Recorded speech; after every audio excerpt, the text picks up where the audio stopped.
hours felt like minutes, minutes felt like hours. I was downloading the universe as much as information and wisdom all of a sudden. And so it's called an awakening because it feels like you're opening your eyes and that you had them closed the whole time. And I had a rage that came with, how can I live in a world where I am born not knowing who I am, or where I'm born and people lie to me about who I am and put me in this small box, and suffering is the way out.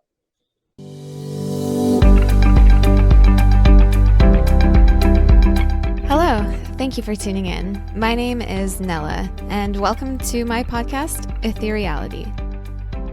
Today's conversation is with a personal friend of mine, David Vega. Unlike most of my guests that I meet online, I actually met him in person. I got to be his guinea pig since I met him right around the time he was finishing up his website, offering different psychic services, and I considered him to be my quantum compass, setting me off on my 6-month road trip in the proper frame of mind and direction. Fast forward to today, I'm so glad that we're coming together to bring this full circle. We talk a little bit about his spiritual awakening, the experience that really made him into the inspiration he is to me today. We also talk a little bit about my story. So let's jump into it. David, thank you so much for being here. Why don't you tell us about your spiritual awakening? I guess let's start from the very beginning. My name is David Vega. I'm from France. So when I came to America, there was this huge shedding of my physical life. I shed my country, my family, my friends. Came here out of love for someone. And then once I was here, the reality kind of hit. Trauma resurfaced, and this relationship didn't really work. And so it sent me into this vessel of transformation where I could have gone back home to my safety, what was my comfort, but instead chose adventure and challenge. I decided to stay in America. And because I was unaware and asleep, yet unconscious, then all my unconsciousness showed into how I was manifesting my life. And it was just loss after loss, failure after pain and suffering. And I didn't understand how a guy like me, which I considered smart and well-educated and everything, could just go at life with the best intention and yet manifest just like failure and death and grief and loss. And then eventually I fell in love with someone. The trauma resurfaced again, but this love was stronger. And when we had to just like flee, I felt like I lost half of myself with her living my life. And that's when the universe wanted to highlight, you're just missing this half because you think you're missing it. And I had manifested finding myself. And so I had found someone that reflected to me the part of myself I had yet to accept. And when she was left, I just had a huge void. It was during the pandemic, by myself at home, kind of like very synchronistic in the darkest phase of my life, flirting with two different timelines. One is we end all this by taking my own life, because at this point, death felt like a relief. There's nothing keeping me here anymore. And the other one is we try to find out how does one end up hitting the bottom at some point in their life. And so as I'm flirting with death and the possibility of having this relief, I'm also doing some soul searching through astrology, numerology, Myers-Briggs, things that are more psychology and scientific oriented, some that are more spiritual, and trying to like have the brain and the heart have the same understanding. As I read the numerology results, and I have to say all things were singing the same song. I did a numerology test that gave me the number 9. So number 9 is the All Soul. And as I read All Soul, the light came back. It's like I had finally accepted that I was a soul. And that for the first time, I didn't read this word as like, oh, you're such an old soul. You have the personality of an old soul. I read it as like, oh, I'm an old energy that's reincarnated a lot, which explains why I felt so at a distance with what reality is in this world, and why I felt so out of place with it. So that night, my life changed for the better. My eyes convulsed. I felt my third eye being activated from that very moment. Hours felt like minutes, minutes felt like hours. I was downloading the universe as much as information and wisdom all of a sudden. And so it it's called an awakening because it feels like you're opening your eyes and that you had them closed the whole time. And I had a rage that came with, how can I live in a world where I'm born not knowing who I am, or where I'm born and people lie to me about who I am and put me in this small box, and suffering is the way out. So that was the vehicle that brought me to that awakening. So, I love that you just said suffering is the way out. yeah, and that's what the near-death experience is to me. It's suffering to the point of death being a relief. And so flirting with, do I choose myself? And if you choose yourself, then you'd rather let go than to hold on to that pain. And so the universe rewards those who choose to let go of the pain with a second chance. The way that you explain it, you're speaking from a healed point of view right now. Yeah. Considering the actual statement, you're flirting with the idea of ending your life. Let's just for a second emphasize the despair. Yeah.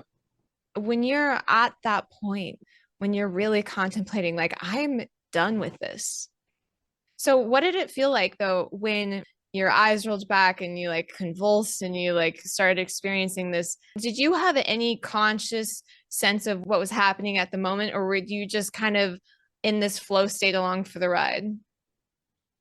It's like waking up for a long night. It was amazing. And at the same time, it comes with the harsh truth of 27 years of my life was spent away from myself. It felt like my soul had returned. Yeah, death felt like a relief because I don't see death as like something we should fear. You know, when you start a book, you read it knowing there's an end to it. So it's like this inevitable thing. Now, if I don't want to finish this book because I don't like the story, then I should feel safe being like, oh, I won't read the rest and just end my lecture right there. So that's how I felt. I felt like if my life is pure suffering and I don't allow myself to gain control over it, then gaining control means I can remove myself from this scenario that I feel like I have no power to change. If you have a very painful job, then your power is to remove yourself from it rather than trying to heal the dynamic within the job. It's like removing yourself should be the first escape plan, but not the favorite, because then there's always a way to heal. I did love to have death as a relief potentially, but I mean, I chose life because I found the power within me to believe in better outcome. You said that there was a relief in death, but there was also relief in choosing life.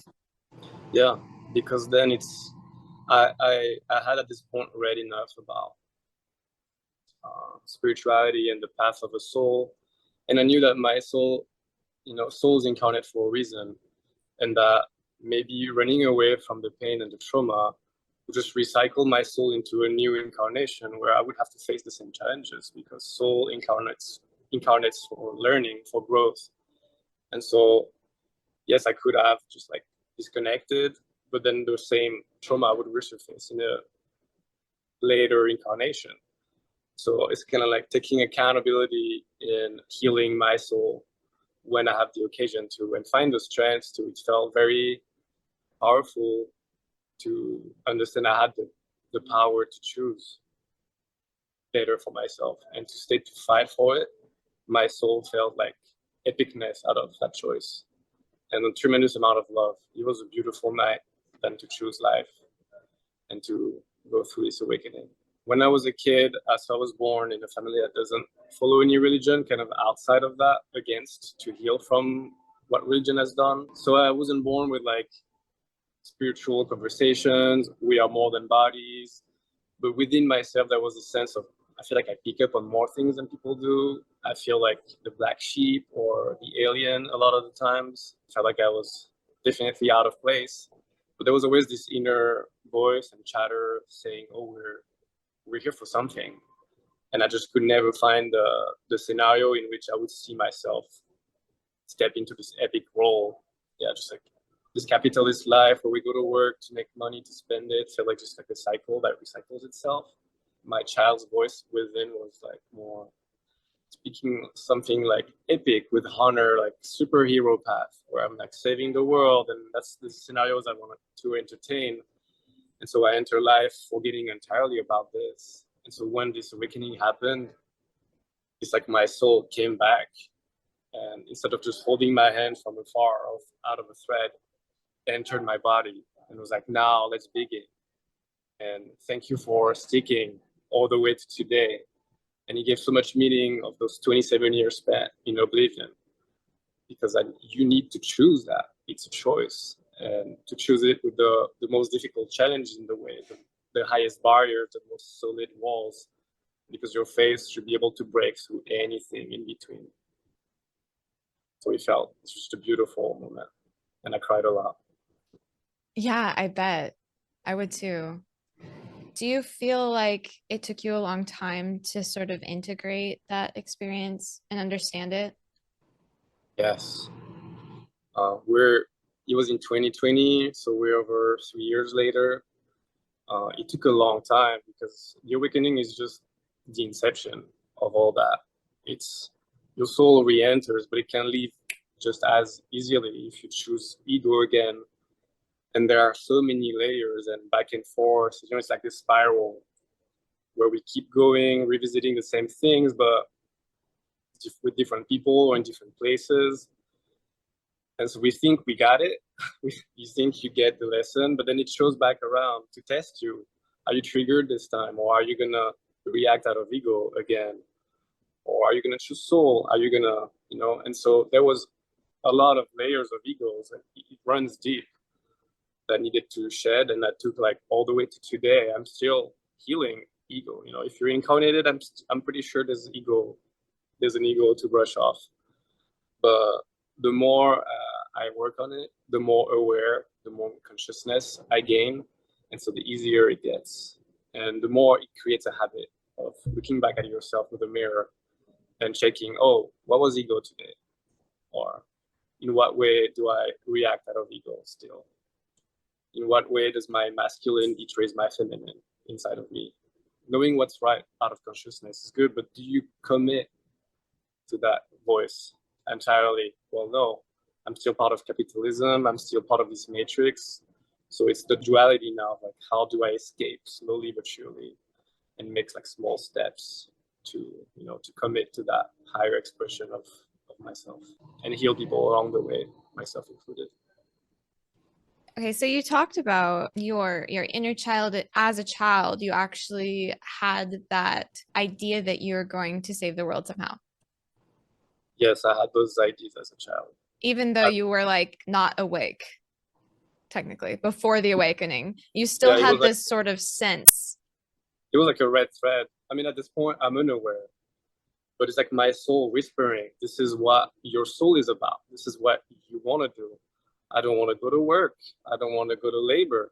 I want to save the world. That's what my soul does. And I found that in my inspiration.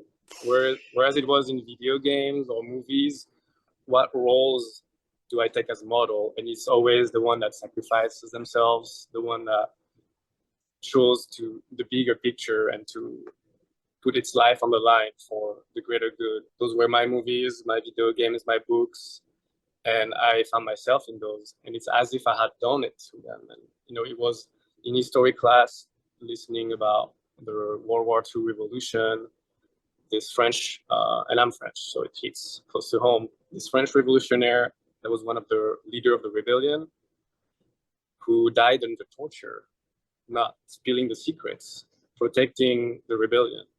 And I cried. Like I was the only one in the room crying. Why? Because I was like, this is me. This is what my soul chose to do when it incarnates. And so I'm not here to make candles and to bake bread. Those are beautiful little tasks we get to do outside, but I'm here to save the world. And there's a lot of other people who are doing the very same thing right now. And having this epicness and the honor that comes with those missions flow through me just uplift my soul and give me goosebumps and give like a reason I was willing to accept as why am I here on this planet. And so the awakening revived this. I was like, oh, this is it. I'm glad I stuck around for it, because the role is unraveling now and the scenario has an opening for someone that plays that role. And that brought me to tears because of how much I can personally relate to this. I just connected these dots 2 nights ago. Yeah. I was raised in a Christian household. When I was a child, my mom was trying to illustrate how important faith is. And I'm going to give a quick disclaimer because I know my mom's not going to be super happy about me sharing this publicly. Because today, looking back, she says, I can't believe I said that to a child, but I don't believe there were any other things that she had taught me or said to me that could have been religiously traumatizing by any means. I really feel like my mom was very well-meaning. She told me if anyone put a gun to her head and told me to denounce my faith in God, to allow them to shoot her. And mind you, I was like 5 or 6 years old or something, but I understood the assignment. I didn't get scared of that statement. I was like, yes, like, which is so strange to think about, like that being a child's response to that statement, right? Fast forward a little bit. I was talking with my brother. He said that he remembered mom say the same thing to him. He's 8 years older than me. His response was not the same as mine. Like he developed a fear of growing up and a fear of death, chronic fear of death. We call it his Peter Pan complex, and I'm pretty sure that wasn't the only thing that contributed to this developing, but I'm sure it was a factor. You know, he did not want to grow up. He did not want to get older. He did not want to die eventually. Just wanted to stay young forever. And since then, he's had an awakening as well. And I played a huge role in that awakening. It's interesting to see because I wasn't supposed to be born, right? I guess supposedly, like that's what the doctor said. My mom wasn't supposed to be able to have children, but she never wanted to give up because she wanted a daughter. And after multiple years, she was ready to give up. But my brother was like, no, we are going to continue to pray because I'm going to have a baby sister. And it's interesting to see how certain he was at such a young age that I was going to be here. And then to look at that development in his mind that created an obstacle from what my mom said. After I was born and she said the same thing to me, it created the equal and opposite reaction. It was like I came here on a mission to wake him up. Like me and God collectively worked together and we woke him up. And also helped to heal him from that phobia that he had developed because of my unique insight and experience that I've had in this life. You know, it's just this crazy sort of unfolding of all these different elements that create balance. Yeah, I know. It's like a paradox almost. Like which one saved the other one first, or like he helped you being birthed into the matter, the material, and you helped him being birthed into the ether, the energy, the spirit. Yeah, creating this cycle of yin yang. That's beautiful. I love to witness that in every dynamic because I believe this is at play everywhere. I love that. It really is. And I feel like throughout my entire life there's been just little hints here and there that if you just look at all of them collectively, it's like, oh my gosh, this is what I was supposed to do my entire life. Talk to people about dying. When I was in middle school, one of my favorite books was called The Afterlife by Gary Soto, which is about a teenage boy who got stabbed in the bathroom at his school. And it was just his spirit floating around. And it was like him having an afterlife. And I was just like, this is amazing. One of my favorite movies is called If I Stay. Like she was in a car accident, disembodied, and she's trying to make the decision on whether she's going to stay or whether she's going to cross over to the other side. I also read a book series called Evermore, which was about a young girl who got in a car accident and she died, was revived, and she came back with these special powers, right? Which is something that a lot of people who have near-death experiences experience. And they come back with like psychic abilities, like that door to the other side is opened wider. And I've always been a big fan of movies that don't have the Hollywood ending. Like when a character dies, they stay dead. I just feel like it sends more of a profound message where I feel like most people, the concept of death is uncomfortable. And so when a character they like dies, they are upset about it. And I'm like, not. And mind you, all of this is making an impact on me before I had any idea that near-death experience was a thing. I know there's tons of movies and tons of books out there with similar plot lines, but none of the things that I've just mentioned make as much of an impact on me when I look back as this book. I believe I was a freshman in high school, and this book is an autobiography. First of all, I wasn't reading autobiographies. I was reading Twilight.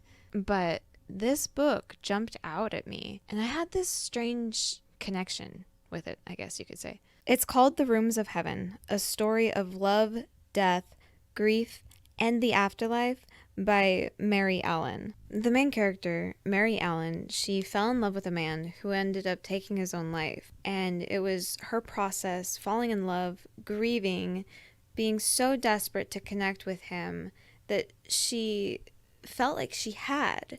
And telling her friends and family that, they considered her insane. She ended up in a psych ward because she believed that she could communicate with him in the afterlife. I was told when I was younger that free writing was just as bad as using a Ouija board, that like you don't know what you're communicating with, so you should just stay away from it. So when I was reading this, I felt like I was doing something that I shouldn't be doing. Like I felt like I shouldn't be reading the book, but I closed it. I stopped reading it, but it lived on my bookshelf for ages. It was actually a library book that I couldn't bring myself to return because of how connected to that book I felt. I never ended up finishing it, and I don't believe I've ever told anyone about this book or my strange attachment that I had to it. And it never really made sense until I figured out what my purpose in life was. Like you were saying, growing up, the hero character was your sort of inspiration. That's what spoke to your soul.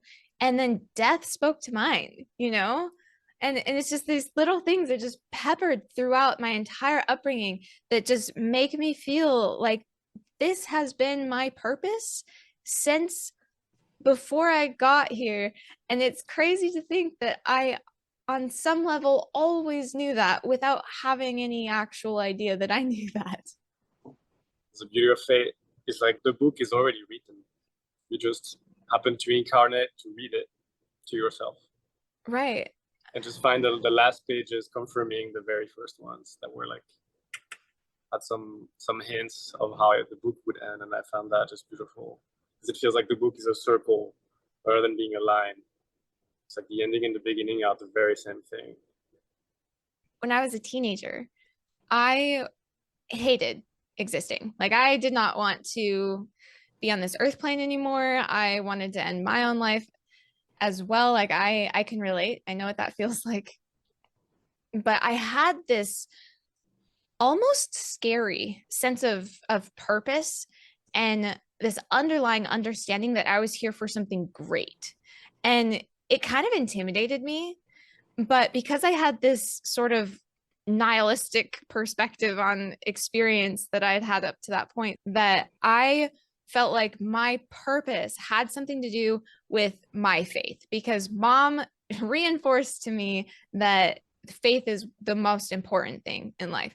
And so I felt like I was going to sacrifice my life as a martyr, essentially, in order to influence people into waking up spiritually. The click that I had a couple nights ago was that I am, in a sense, trading my life to influence people. I mean, it's not in the sense that I thought it would be when I was a teenager about like actually dying, but the fact that I've committed my life to getting this message out there is still a trade-off, is mind-blowing. It was, in a sense, the same thing, yet just manifested differently than I expected it to.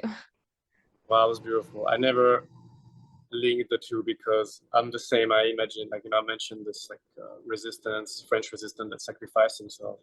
And I always thought, oh, that's me. I'm willing to go that way if it has to. But then dedicating your life to be of service, to open people's eyes is the same, except it's a lifelong instead of one ending. It's like, oh, I had my ending. And then I committed to show you for the years that came after. And that's beautiful. Mostly if you have some cancer placements, the matter runs deep. It does. It does. Yeah, you're right. It's exactly what it is. It's another way, non-self-sacrificing, because I think Source doesn't want us to sacrifice ourselves, but to love ourselves, but to still commit to this role that is so big. To me, being a healer is being a superhero, because you commit your life to others and to stay alive for yourself. So when I said, yes, I'll be a healer. I'll spend my life, healing myself and others. The bargain was, but I want universe to make sure I am loved and I have abundance and I don't suffer again in that way. So it's like another trait that make me happy, and I'll do everything to help. So yeah, good trait.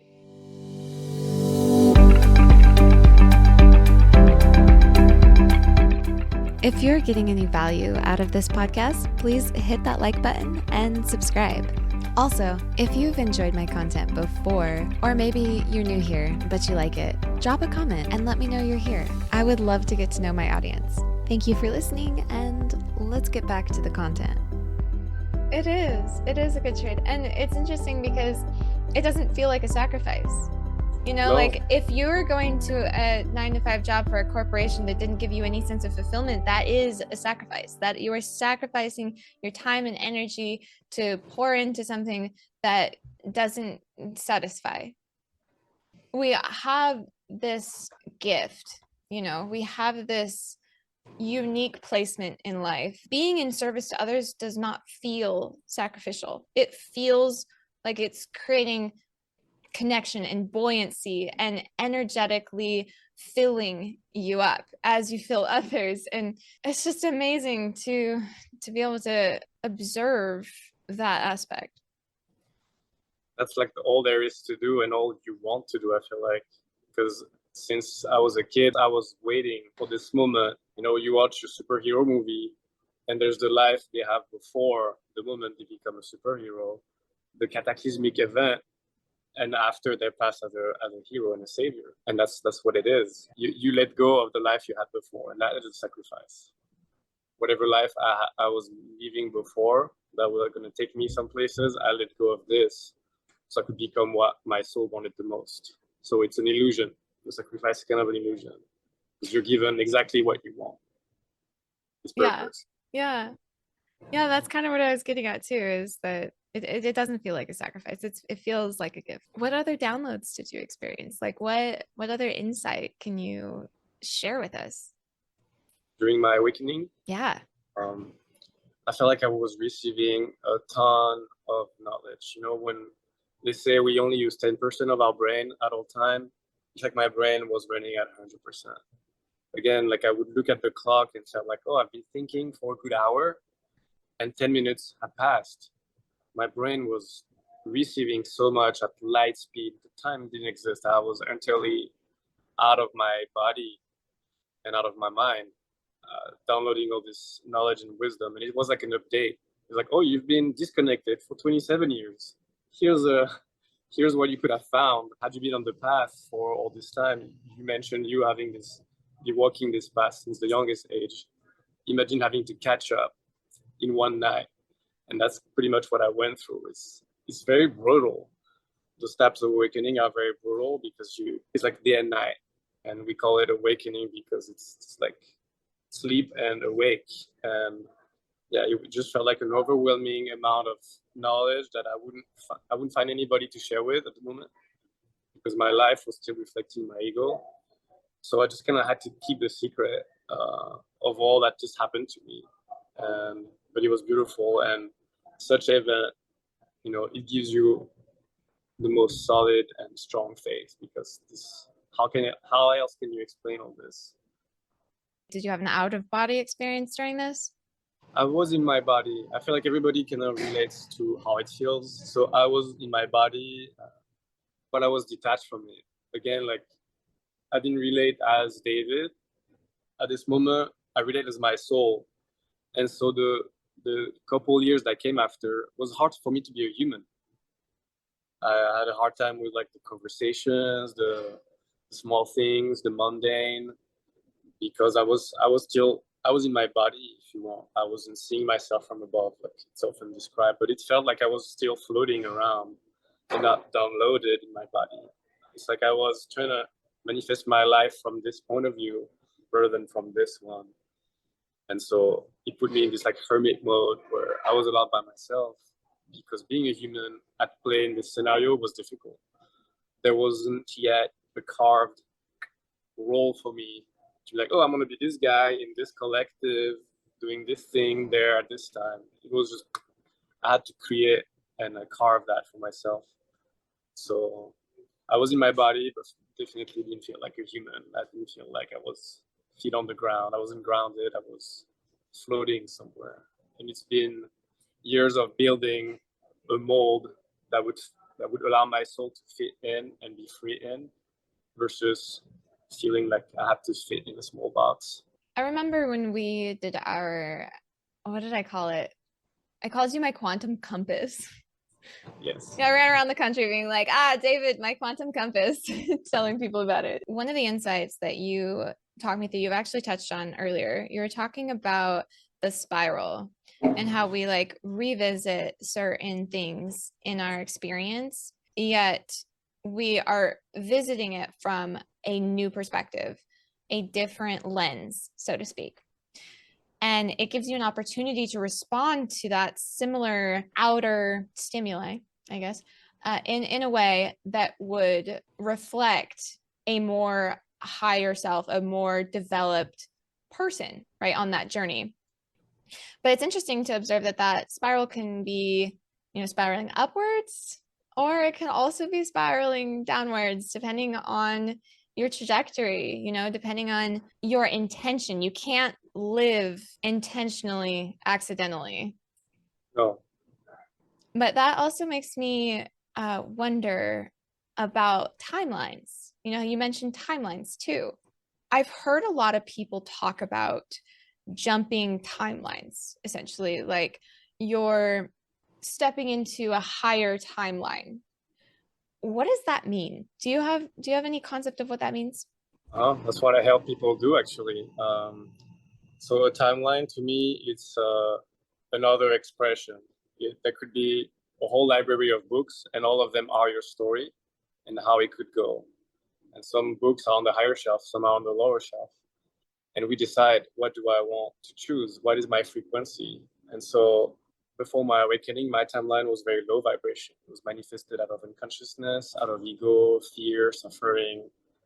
So I'm reading the same lessons that I do today, except I'm choosing, I'm accepting a very painful way to navigate all this, because I'm spiraling down. So things get worse and worse, because the universe is trying to show me that I can choose better and still go through the same lessons, but like literally ascend, because soul is trying to go back to source rather than get away from it. So it's choosing what do I want for the next cycle? Because some cycles are a year long, some are 6 years long, some are 9 years, etc. And so we'll go through the same lessons, which usually is the recreation of childhood. Like instead of being with your mom, it's with your partner or your coworker, and it's the same dynamic at play. Except now, because I've chosen better, I go through those patterns and those karmic cycles with my friends, with other healers who are in the collective space I'm a part of. And so I feel like we can go through those lessons with a smile on our faces, with a hug afterwards, with a conversation that feels safe and in a very good environment, rather than through suffering and pain and fear, which is what we choose if we don't choose faith and source and soul and all that. If we choose mind and separation, then we're going to learn those lessons through that painful cycle. But if we choose heart, unity, and soul, then we choose to learn, but going the other way. And so if someone goes up, someone is going down. But we have to believe that this is just the universe at play, keeping the balance of yin and yang. Personally, the way I'll describe timelines is there's a highest timeline. And that's why I help people connect with. I feel like right now I have 1 foot in my highest timeline, which is great. to finally have one foot in there, because you're like, oh, I made it home. But the other one is still in the matrix, because I'm still figuring out the last ways to fully commit to this higher timeline and anchor myself in it. But it's choosing. If I stay in this situation, I'll allow myself to stay in this timeline. But if I can foresee and think and imagine a better one, then it exists. And seeing it through the mind is accessing this timeline. And then it's a matter of, how do I bring my body in this timeline? How do I commit to my actions and my behaviors to what I can foresee with my mind and what my soul tells me to go? So that's how we shift timelines. And so I've been through different ones since my awakening. And every time, like, that's not it. Let's keep aiming higher, until I made it to one foot into the right one. And that's the most reassuring feeling, because you finally feel like you made it home. Mostly if you relate with, I was born on a planet that I can't relate to. That's the lowest you'll ever be if you choose better. Yeah, and I mean, we're sitting right here right now because of you helping me find my higher timeline. You helping me as well. Yeah. I needed someone to trust me, and you did, and that launched me. So, it goes both ways. And here we are, much having similar conversations. Yeah, and I feel honored to have been like the first one to put my faith and trust in you in that. Thank you. I do. I feel honored to have been part of your path and a catalyst as well. It's beautiful. Yeah. You meet someone and your life takes another trajectory. Yeah, no, absolutely does. So what would you say is like the key to discovering in practice? How would you help somebody to see their higher path? To always strive to dream bigger, because we're like souls in human bodies. And so if we think that we're limited to this one life, that's the only one we have, and we're just bodies, then we feel very small, and we don't realize the godly power we have to create our life just the way we want to. As long as it respects the others, my freedom stops wherever someone else's starts. But to keep dreaming bigger, and sometimes it comes to a point where it's very ethereal. Today I'm part of a collective I couldn't have imagined would exist. But just because I committed to find the better and the higher and the most loving part of myself and of others, that I did find it eventually. And without faith, it would have been impossible. If you're in a situation today, whether it's relationship, job, or whatever it is, and you can imagine it being better, then that's how it goes. And if you make it to that better place, sit in it for some time, and then realize, this is better than last time, but it could be better. Then you keep on jumping timelines until you make it to, nothing to say about this one. It feels pretty amazing. It's so beautiful that I couldn't even have imagined it, but only felt it. That's how you aim for this higher expression of life. So essentially, what you can conceive, you can achieve. Yes. And I think that what you're saying is ultimately stepping into that faith that we are creators, and our biggest limitations are the ones that we put on ourselves. So if we can observe, visualize a higher path for our lives, and to believe that we can achieve it by recognizing the power that we have been given in the likeness of God. I think that really is the first step, is just helping people to see that we are creators and that they have the capacity for that. Given, an example, somebody has walked that path before and is able to tell them that they can do it. Like that's what we're doing ultimately. That's what we do. We're coming together, we're having this conversation, we're saying like, hey, if you want to have a better life, you can. You just have to be willing to step into that faith and to take action when you feel prompted, right? When you have the opportunity, I'd say. You have to commit to yourself and to God, and to realize that creative energy, God, the universe, however you call that entity, is expressing itself through you. It split itself into many, many other expressions that we call humans, plants, to express itself, and still is God, still is the creator. It's like, if my right hand is source, God, creator, then it splits itself to pretend it's different things, but still it is. And if we separate ourselves from God, from source, then we remove our own ability to be that expression. And so it's like thinking God is outside of ourselves is literally putting a barrier between us and God. We are the conduit through which God expresses itself. If we allow ourselves to believe that we are God and that through us, God gets to express its highest expression. And we have to commit to that. And blinded, we can't really see because there's this like feeling that it's past and future mixed together. And so faith is the way God speaks to you. It's like, if you don't trust in something, then you won't see it. If I don't believe the sky is blue, then I'll find all the excuses to say that it's another color. So if I want to put barrier between me and source and God, then we have free will to do so. We have free will not to listen. But to me, faith is undeniably linked to seeing God within ourselves. When did it occur to you, after you've had this awakening, how you're going to go about sharing this information? That's when faith comes in handy. My life before my awakening was, you need money, so you go find a job. There's no much questioning about the depth of what I'm doing or the purpose of the meaning of it. So I was cooking as a living. And then you have this awakening that revives your soul, that brings all this purpose and meaning and love and everything beautiful. And so you understand that cooking isn't, it's nice, but it's not going to do anything really.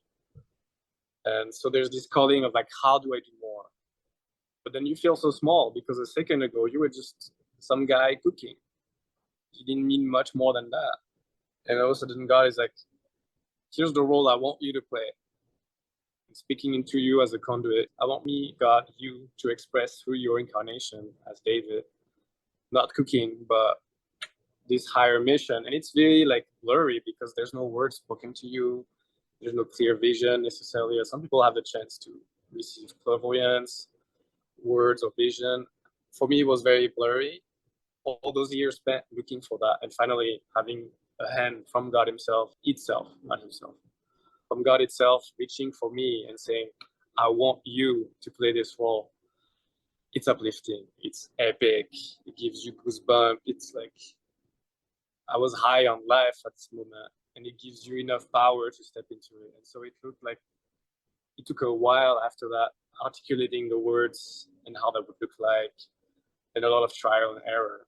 At first, it felt like, I should be a life coach. And then it's like, I'm a psychic. And then it's like, I'm a healer, I'm a therapist, and just so many amounts of labels you could try and put on yourself. The universe wants you to do it your way. And it took years for me to not follow a pre-walked path. Some things require certification. Some things feel like I have to listen to someone's way, someone's expression to follow, when really the whole time I was motivated to do it my own way. And it took me a while to embrace that I knew enough and I was a master of my own and that I don't need anybody to validate my experience and my powers. God was just like, find out. You're already doing it. That was the message. It was like, you're already doing what you're supposed to do. Now it's just a matter of rearranging your reality. So it's not just like something you do in the background, very unconsciously with friends, and you don't realize that you have this power.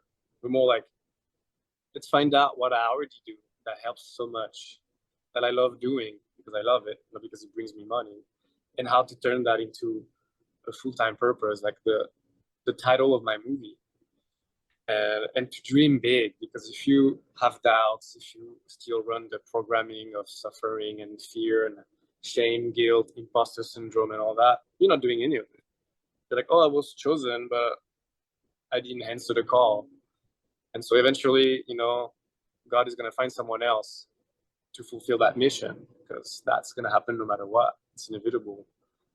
So the honor I felt and the uplift and the validation of my younger self was just enough for me to go, I don't know how it's going to happen, but I'm committing to find out. There was my reason to be alive.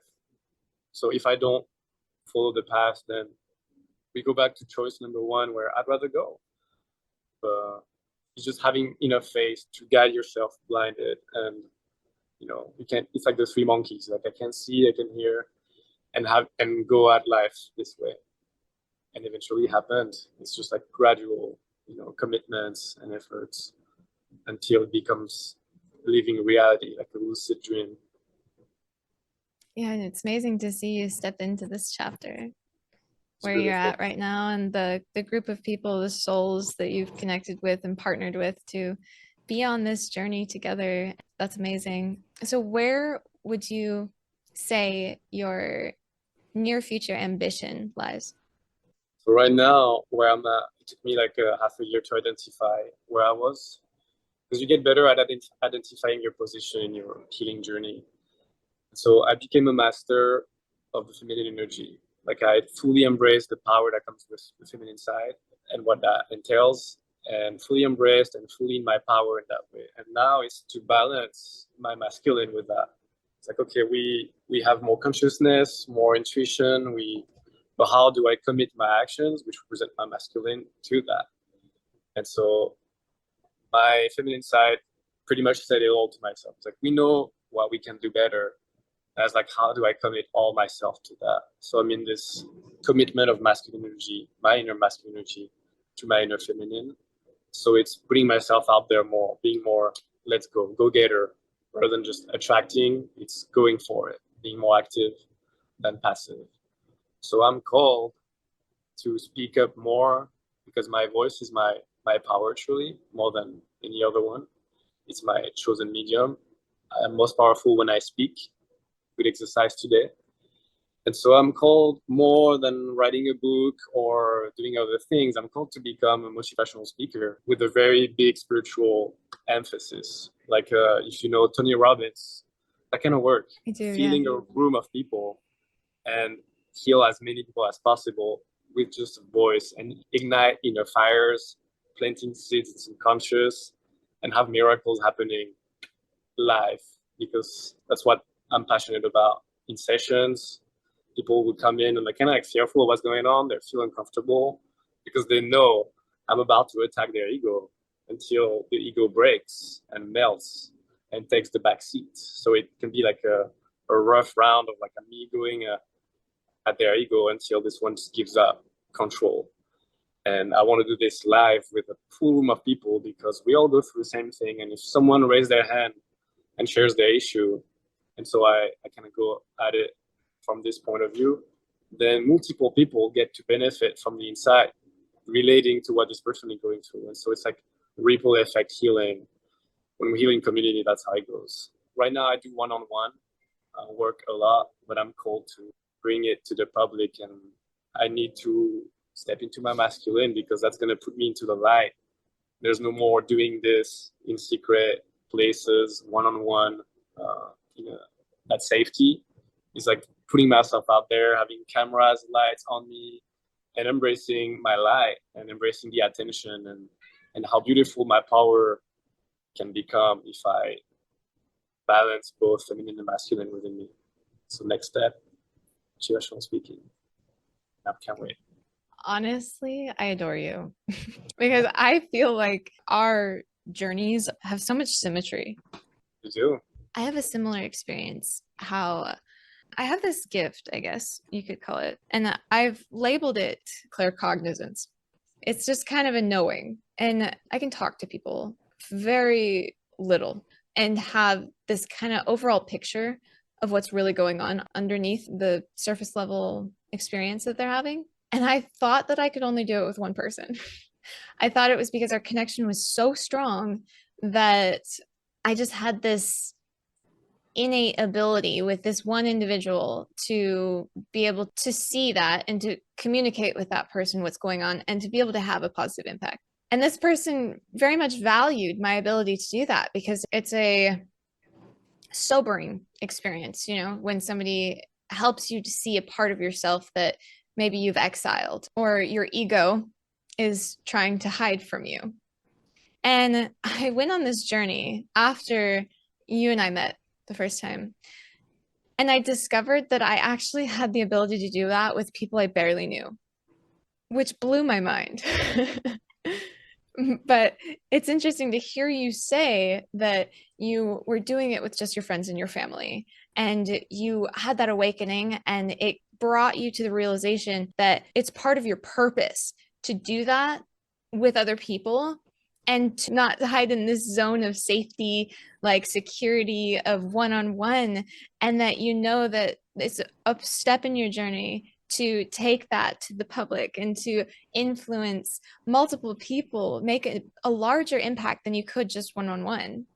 And I feel like on some level, somewhere, that's part of my journey too. I just see it kind of like further down the road.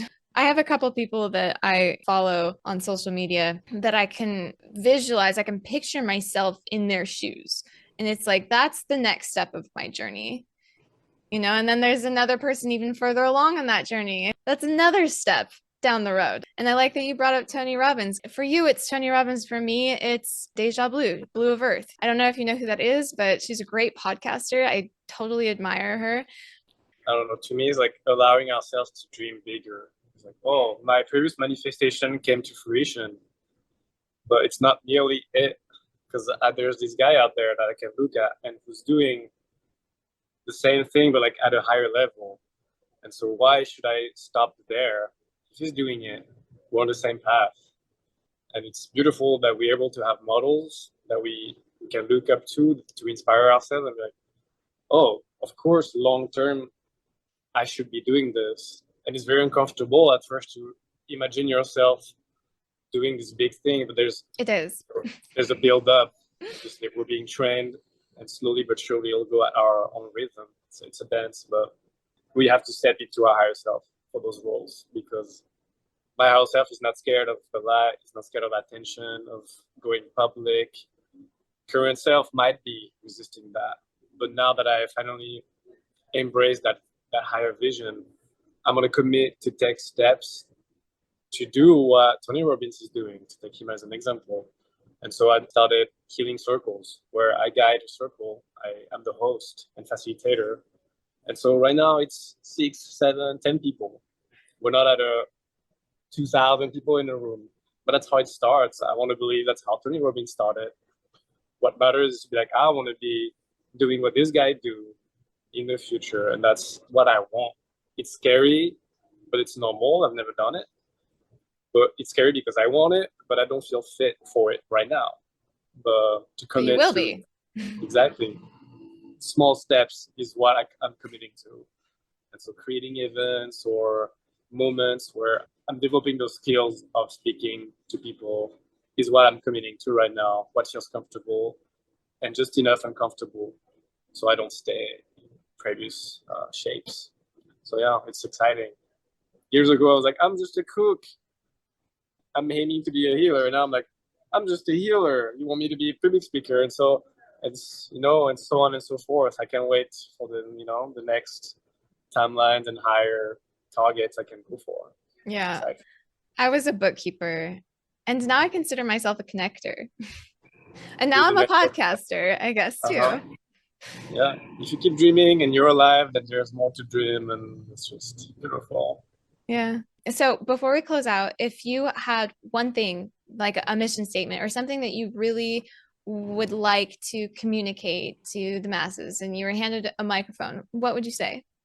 There's a lot I would want to say. But so I'll say, I believe that life is the one journey to which you're the destination. And so a destination is a place we aim for before we go there.